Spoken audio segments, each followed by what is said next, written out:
Bismillahirrahmanirrahim. Ada sebuah hadis yang mungkin jarang disampaikan tetapi sering kita dengar. Suatu saat ada salah satu sahabat Rasulullah yang bernama sahabat Tamim Ad-Dari. Beliau meriwayatkan sebuah hadis dari Nabi Muhammad SAW bahwa Rasulullah bersabda, ad-dinu an-nasihah. An-nasihah, ad-din bukan bermakna nasihat.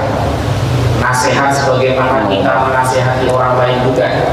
Ad-dinu an-nasihah ay fi'lul khair. Agama itu intinya berbuat baik. Agama itu intinya berbuat baik. Kemudian para sahabat bertanya, liman ya Rasulullah? Kepada siapa kita harus berbuat baik wahai Rasulullah? Kemudian Rasulullah menjawab, yang pertama lillahi, kepada Allah. Kita wajib berbuat baik kepada Allah dengan cara mentauhidkan Allah, tidak menyekutukannya dan tidak menyembah sesembahan lain kecuali hanya Allah. Oleh karena itu Rasulullah pernah bersabda, al-anbiya'u ikhwatun li'allat. Para nabi itu semuanya ayahnya bersaudara, satu ayah. Wa ummahatuhum syatta, meskipun ibu mereka berbeda-beda. Wa dinuhum wahid, tetapi agama mereka adalah satu. Apa maksud agama para nabi itu satu? Al-Imam Ibnu Hajar Al-Asqalani dalam Fathul Bari Syarah Sahih Bukhari menerangkan, maksud para nabi semuanya satu agama, wa huwa tauhid, yaitu at-tauhid, hanya mengesakan Allah. Kata esa itu diambil dari kata Sanskerta yang artinya dalam bahasa Inggris only one, hanya satu. You understand? Only one. Kalau tunggal ada dui tunggal, ada tri tunggal. Kalau satu ada dua. Kalau esa itu gak ada keduanya. Memang hanya satu. Makanya Allah memilih kosakata yang tepat. Esa, ahad, ahadul, ahad. Nah, di dalam surah Al-Kahfi terusan yang disampaikan oleh Al-Habib Hanif, di sana juga diterangkan, wa may yarju liqa'a rabbih falyamal 'amalan shalihan wa la yusyrik bi ibadati rabbih ahada. Barang siapa yang ingin bertemu dengan Tuhannya dalam keadaan ridha di akhirat, maka beramal soleh, berbuat baik, dan tidak menyekutukan Allah dengan sesembahan lain. Kemudian wali rasulihi, awali rusulihi. Yang kedua, kita harus berbuat baik kepada utusan-utusan Allah. Dengan cara apa berbuat baik kepada utusan Allah?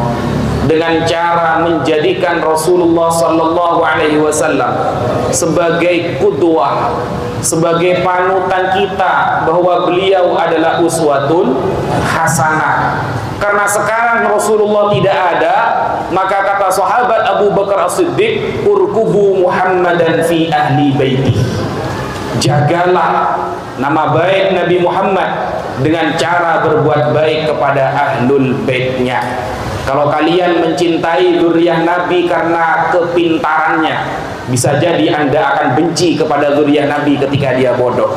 Ketika Anda mencintai keturunan Nabi karena alimnya, bisa jadi Anda membenci keturunan Nabi ketika dia dungu.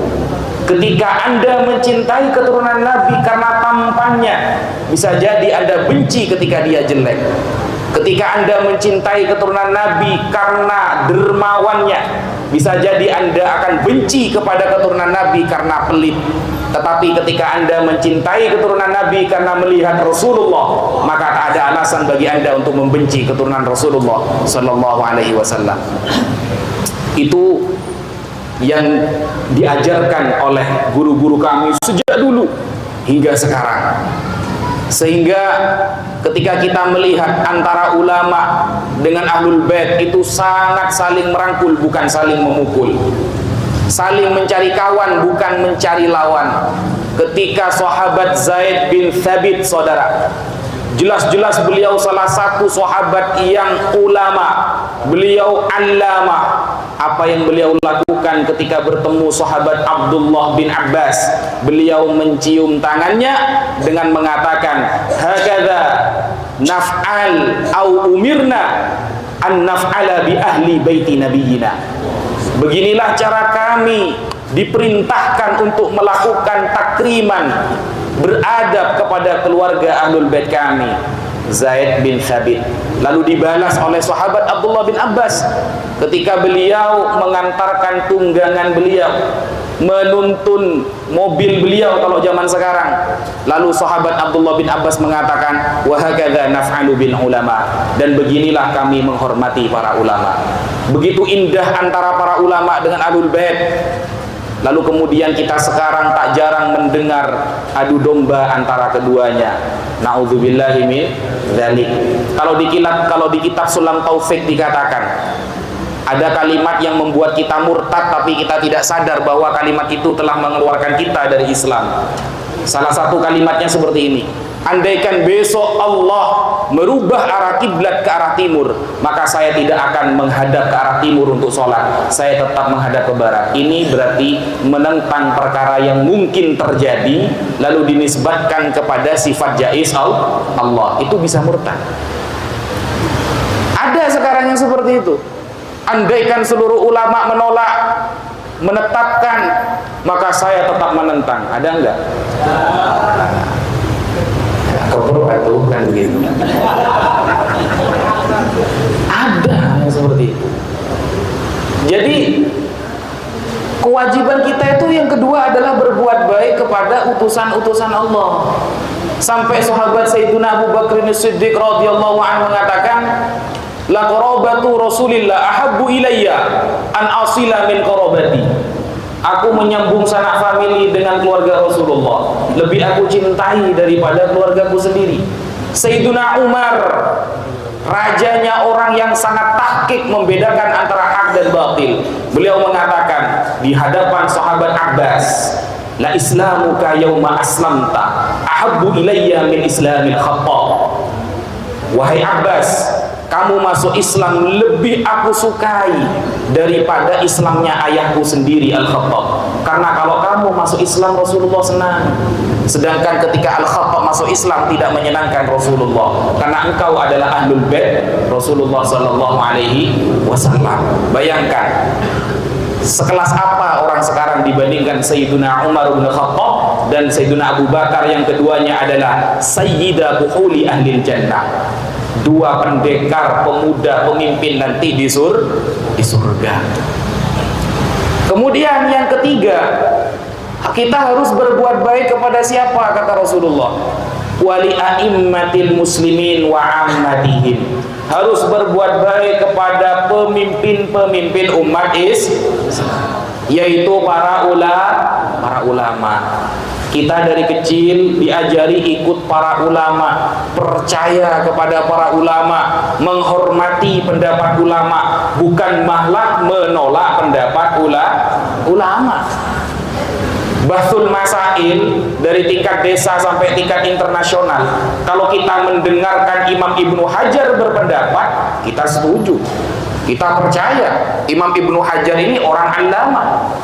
Loh, sekarang malah Imam Ibnu Hajar yang dikritik.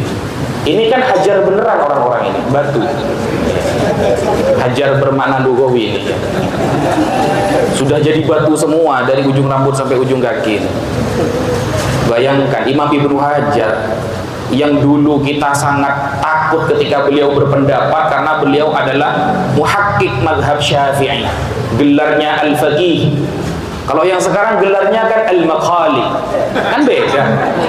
Beda kan? Kan seperti itu. Jadi kan punya gelar masing-masing. Bahkan ketika Al-Imam Ibnu Hajar belajar kepada ayahnya Imam Ibnu Romli.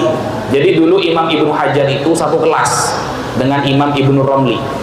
Belajar kepada ayahnya Imam Ibnu Romli, Syamsuddin Ar-Romli Al-Kabir.